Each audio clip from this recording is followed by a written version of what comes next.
I'm just always messing around, so it's like a constant all day and all night thing. So Yeah. I'm almost never not practicing.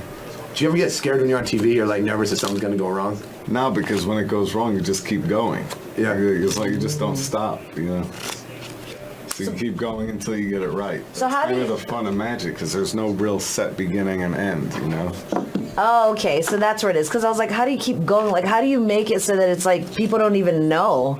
Well, nobody knows what the end result is going to be. So then, therefore, you can just keep going. And it's like jazzing almost. You just keep going until you figure it out. It's like radio, actually, if you really think about it. I was giving you a hard time. Yeah, because that's people right. don't know what Yeah, our next where break you're is going to be Right. about anyway. Right. So if we mess up Yeah. on the break, Yeah. 2 breaks before, I mean, nobody knows where we're going to end up. No, yeah, she's right. But it's also fun because you get with magic, you get to go in any route that you want. Yeah. You know what I mean? So it's not like a set thing. So I'm always pushing it and always trying to figure out new things and thinking about new things while I'm doing magic. So And that's why you'll never get sick of it. When Right. someone asks you, you get sick of it? No, because it's always fun for you That's to try right. and figure out another way to get to. Yeah, because the work part is always the most fun part. Mm-hmm. So the work itself is actually the most fun, I think, with anything, pretty much.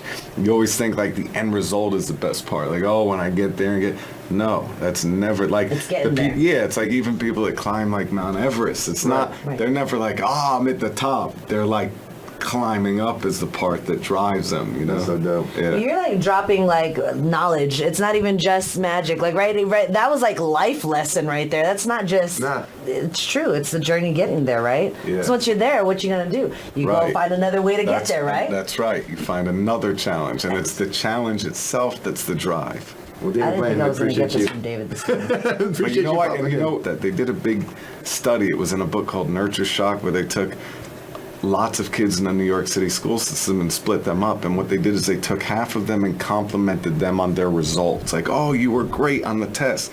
The other half they complimented on the work. They said, oh, you work so hard. The kids that were complimented on working hard, they kept getting better and better. The kids that were complimented on the result were suddenly paranoid that they were going to mess up and not be as great. So they started to actually lower and lower. Wow. So that has to do with everything, I think, in life, basically. David Blaine dropping knowledge, Frank Kentucky. David Blaine, you're doing very great work. We were happy that you came in this morning. Thanks for having me. Gemini 95.7, we appreciate you. Thank you.